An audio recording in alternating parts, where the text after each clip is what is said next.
Рахмат. 5-ші микрофон. Рахмат, Исраилов Азамат, Альянс. Урматтуу төраға, кечеги желек боюнча мыйзам долбоор каралып атканда мен да катыша албай калдым эле, мен да колдойм. Мен макулмун. Стенограмма үчүн айтып коеюн. Рахмат. Рахмат.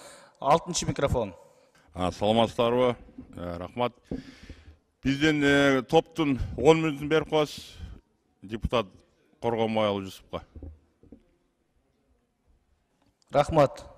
5-ші микрофон. Арбаздар, урматтуу коллегалар.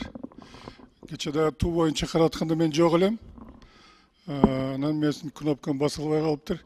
Негизи мен жанагы өзгөрүштү колдойм, бирок мен көк деп атам, баары бир мен кийин көктү киргизем. Рахмат. Гөгөрүп жүрүп, киргизем деп аракет кылып атат кишилер дагы деле көксү өткө гөгөрүп атасыздар. 5-ші микрофон. Рахмат, урматтуу ага, урматтуу депутаттар. Биз кечээ ошо эле желек боюнча маселе.